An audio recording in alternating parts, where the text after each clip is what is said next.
Good evening, ladies and gentlemen, and welcome back to Simplay Motorsport for another track guide of your season ahead of us. Here tonight, we have got the circuit de Barcelona, Catalunya for the next round of the championship, chosen by myself. And what an interesting night we have ahead. We have a circuit that is 2.9 miles long with an elevation change of 180 feet.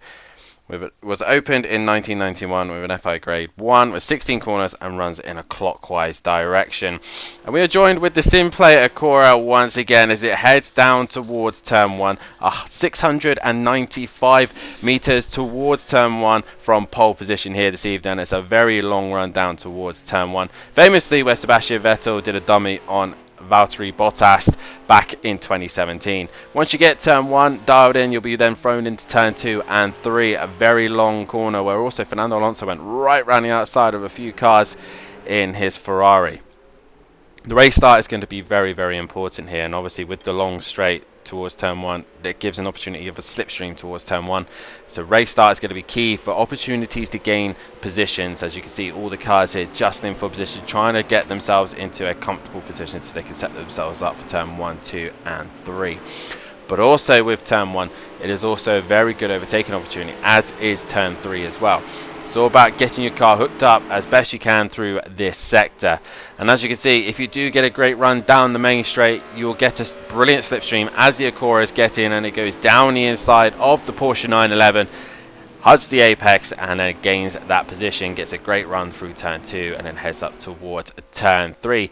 Which then leads you on to turn 4, the most famous corner on this circuit, possibly from the contact between Lewis Hamilton and Nico Rosberg back in 2016, and Max Verstappen gaining his first ever race win for Red Bull and for his career because of those two taking each other out in that corner. Another great opportunity to get overtakes down, as you can see there, your car down the inside.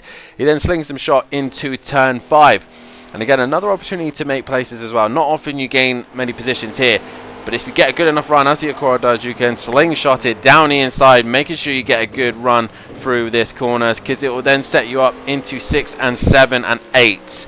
And you can see here, once again, the Acura down the inside, getting the brakes done on the other Simplay Acura, and trying to get a great run behind the Renault. As I said, it then leads you into turn 5, which is not really a corner, then into turn 6 and 7, which is the chicane.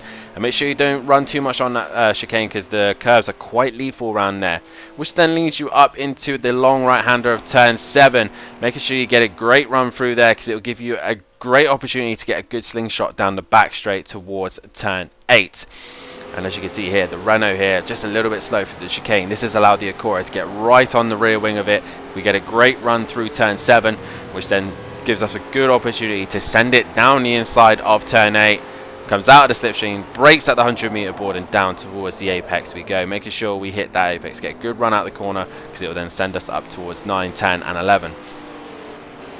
As you can see here, all over the back, the flames spitting right out the back of the Acura, and all over the back of the Renault. This is where slipstream is going to work at its best. Down the inside it goes, and through we go up another position, heading towards 9, 10 and 11. Again, a Mickey Mouse section, as KLF would probably describe it as, making sure you're patient on the power through this right-hander, because it will be tricky to make sure you stay on track without taking too much curb. Then into the final few sectors now, into a right-hander and into your final chicane. Make sure you take the chicane with caution, because if you go over the chicane too much and go out track limits, the stewards will be reviewing it and making sure that you stay within limits. Slingshot yourself out of the final corner and then towards the start finish line, and hopefully all that together will produce such a brilliant lap for yourself and put you on pole position.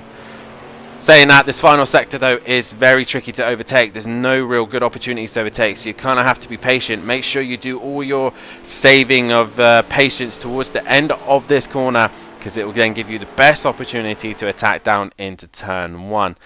And that is a lap of the circuit. These are your lap times here. The lap record set in Pro has been done by Big Boy Brazier, both quali and race, and your Pro-Am records have been done by Fury and Argent in the qualifying and race. That is a great rundown of the circuit, a brilliant circuit to come to, and tyre management is going to be a massive thing, because the tyres will be going through a heat cycle. Best of luck to all the guys in the sessions, Pro and Pro-Am, and we will now head back to the guys in the commentary box.